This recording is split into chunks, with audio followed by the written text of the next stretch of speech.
Hello and welcome to another Tuesday Live. Thank you for joining me. Um, you can follow us in the usual places. Subscribe to our YouTube channel, subscribe to our newsletters, or follow me on LinkedIn. Today's topic is around selecting an executive search firm. Let me start with a question. When was the last time you really questioned the way that your business hires? I mean, really questioned it. History is littered with examples of businesses that have kind of kept in this status quo mentality, this idea of we've always done it this way, we don't need to change. But when you question it and ask yourself, is this really working? Is this really getting the results that we need? That's when you start to lift the hood and see how things really work. The world is moving and evolving at an ever faster pace with new technologies, roles changing, organizations needing to adapt and change the way they do things. But I find so many organizations still have this old style mentality when it comes to how they hire, particularly hiring leaders as well. As the world evolves, it's about how do we not only keep up, but how can we try and position ourselves in the business for the future. So the old way is really around inch wide, mile deep. It's the Adam Smith economic process around division of labor, right? So you had to be an inch wide, mile deep, and you do one thing, and you do that really, really well. But with the advent of technologies that are, into the market already today, that people are using day in, day out, we're seeing workflows evolve and change. We're seeing the needs of business, of people to adapt and evolve. So that old way, old style of doing things might not be fit for purpose. And we all know that hiring is one of the most critical things that a business can do. I would argue even more so in this fast changing world.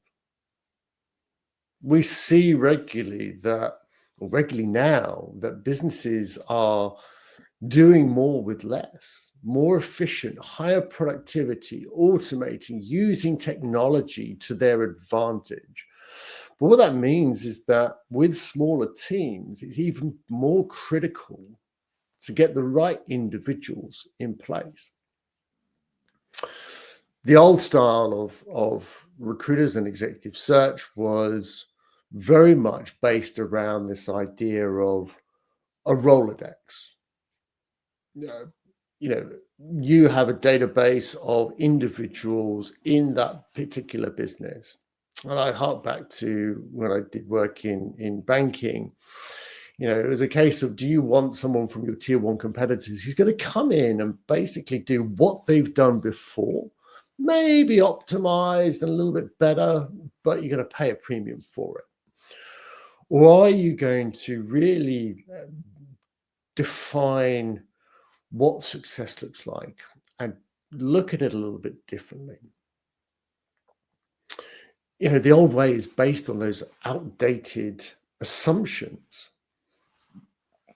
It's not getting into a deeper search where you really look at the organization, the business, the goals, the vision, the purpose, skills needed, etc., and aligning those towards a future outcome. The old way, yeah, it's simple, predictable, easy. But as they dig through their database, pull out a few names, people that they've spoken to 100 times before, they're just regurgitating the same thing over and over again. Not working with you and your business to understand if that's what you really need. It's transactional. Their focus for a lot of the firms out there is about their paycheck.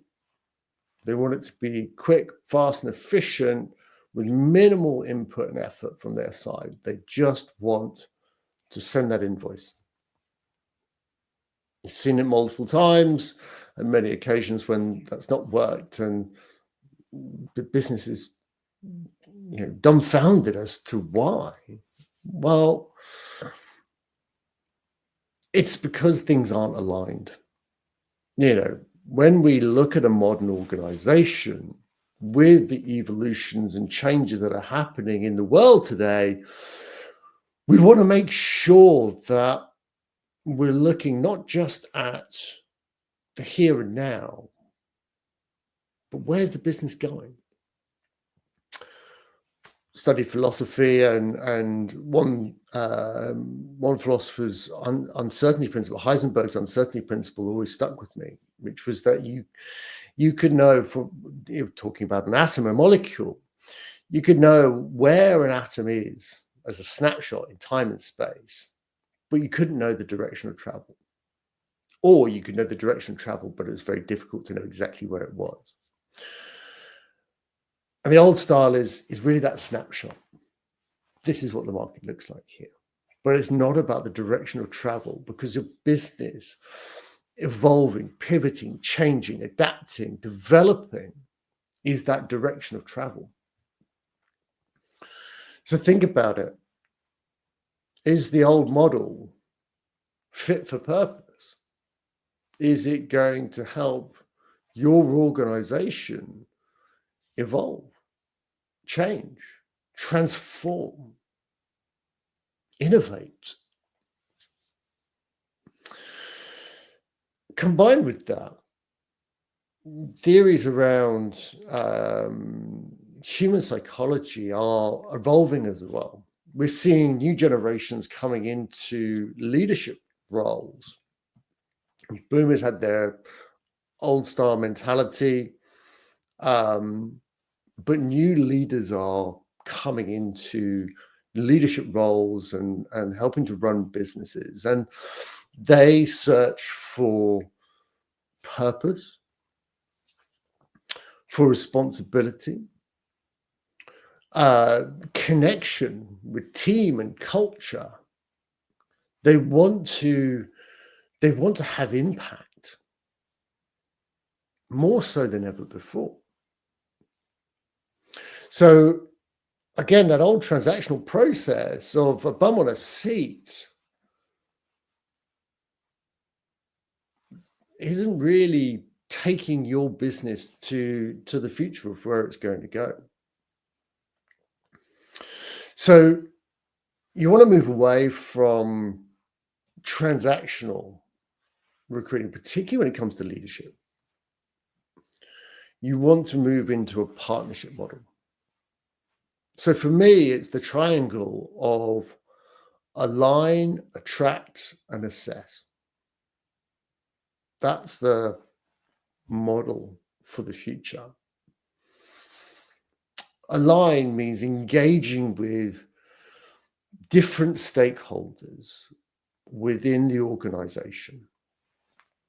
For example, some board work we've been doing recently has been aligning CEO, key stakeholders in the management team, investors, chair, around what they individually see as the outcomes, the purpose, the vision for board members. And why is that important? Again, in philosophy, there was a concept that communication by its very nature is generic. What I mean is that's how we can understand and communicate with people from different cultures, with different languages.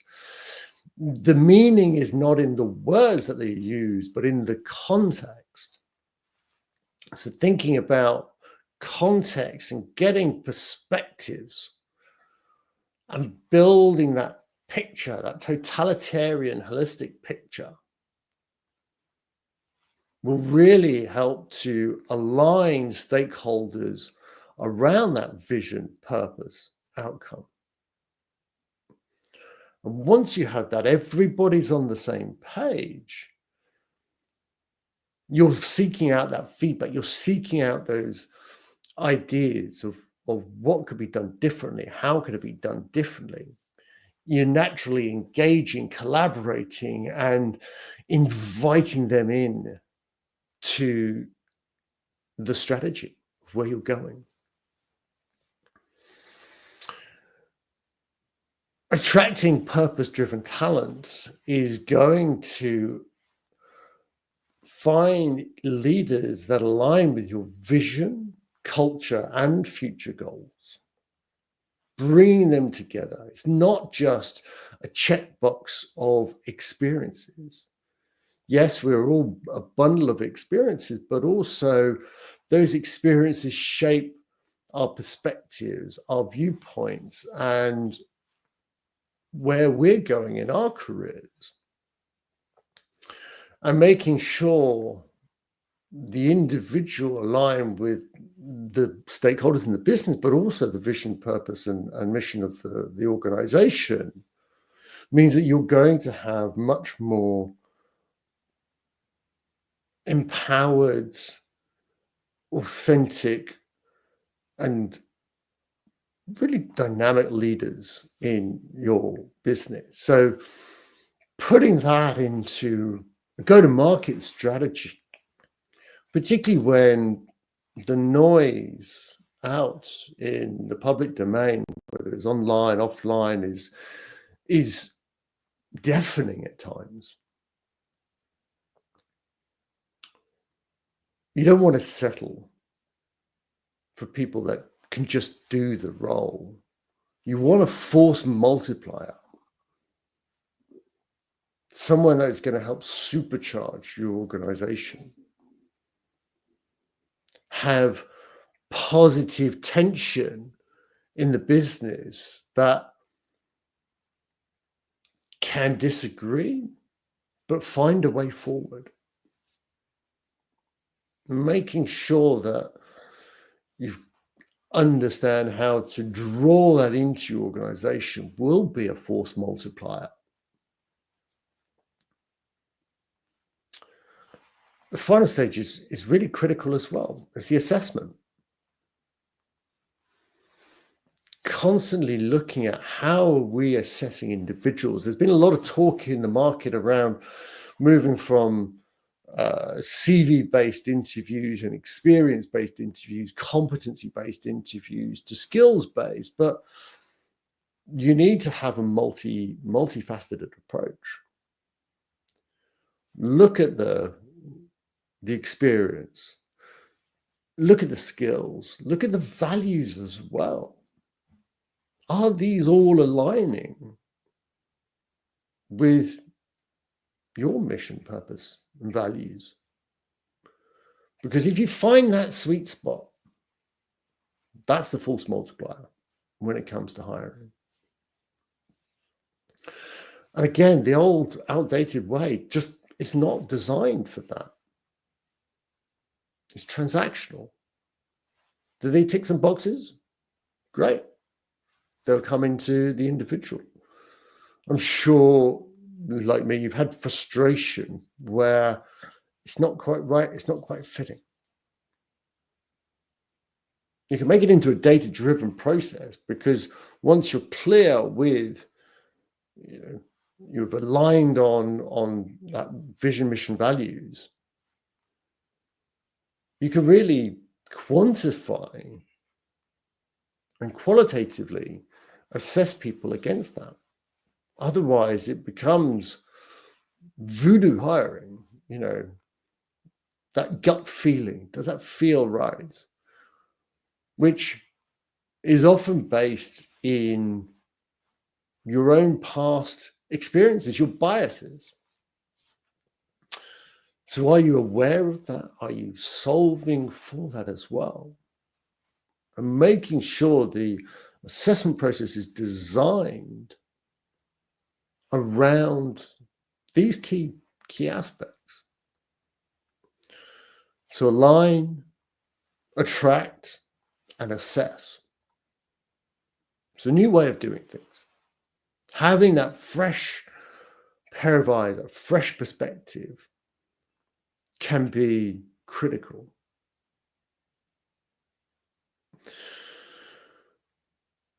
Hiring is a dynamic, ongoing process. The best organizations in the world are hiring machines that are constantly looking for the individuals, the people, the leaders that can take the business forward to the next stage. So when you question, why are we doing it this way? And if the answer comes back, we've always done it this way, there should be an alarm bell ringing. Because with the rapid evolution of the world and markets, that ability to deal with the unknown, the unseen, the unforecast is what differentiates good from great. And we've seen that. What got you here won't necessarily get you there. And how do we make sure that your search firm aligns to that as well? Again, you want to look at their vision, mission, and values. What are they trying to do? Is it just a transaction? It's a quick buck. They want to get a bum on the seat and forget about it. Or is it a true partnership, a strategic partner that will align with the direction of travel, can help challenge the current thinking, understand context, and help drive outsized outcomes to help your business do more with less, be more efficient, grow faster? We see it in sales. So often it's talked about, particularly if you go on LinkedIn, the buying journey, the information that people have at their fingertips is so much greater. It's not just about call people up and how many do you want. There's almost this courting process that goes around it. So understanding what go-to-market looks like in hiring, how does that attraction process work?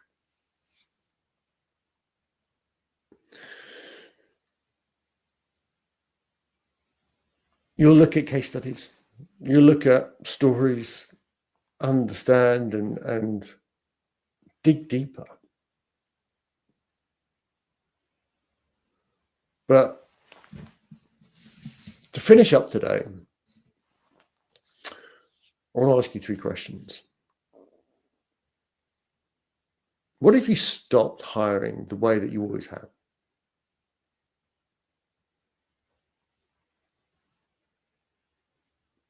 What if you hired based on real-time understanding, not rigid checklists?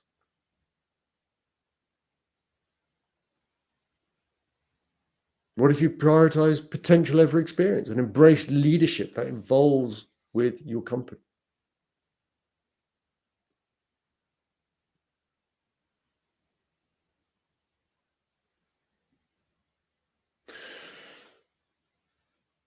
There's so much going on in the world. The old ways of working are becoming obsolete. Do you want to be like a Nokia, blind to the fact that a new incumbent will come and do things differently,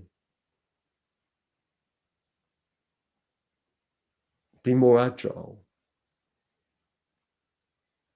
understand customers better? Look for that triangle of align, attract, and assess. Thank you so much for joining me today. If you'd like to get in touch and talk about any of the topics that we discussed today, please, you can send me a message on LinkedIn or find my email on my profile. Subscribe to our newsletters, follow us on YouTube.